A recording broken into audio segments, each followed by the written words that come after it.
Eto, Tito Pogs, I don't know if you will agree with me at saka yung mga active traders dito regarding demo. Sabi niya, pagka demo naman kasi, sabi niya, iba. Dahil pag demo, walang emosyon. Napaisip tuloy ako.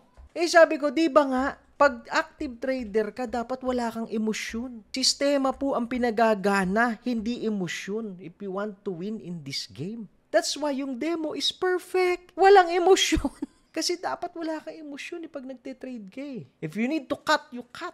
If you need to buy, dahil nakita mo yung setup mo, based sa system mo, you buy. Diba? A lot of traders na iwan kahapon. Bakit? Kasi natatakot baka bumaba pa eh. Recession eh. Even if there's probably walang sistema. Dapat talaga walang emosyon, kaya best yung demo. Practice ka ng walang emosyon.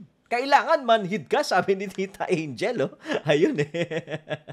ang suggestion ko, pag mag-open kayo ng demo account, let's say, ang intended capital mo for active trading is $100. Ang ilagay mo sa demo account mo, $100, hindi 100,000. Hindi ngayon, pag yung 100,000 mo, kumita ng $100, malaki na yon, di ba? Yung $100 mo, ngayon, gusto mo ngayon kumita ng $100, sunog ka doon.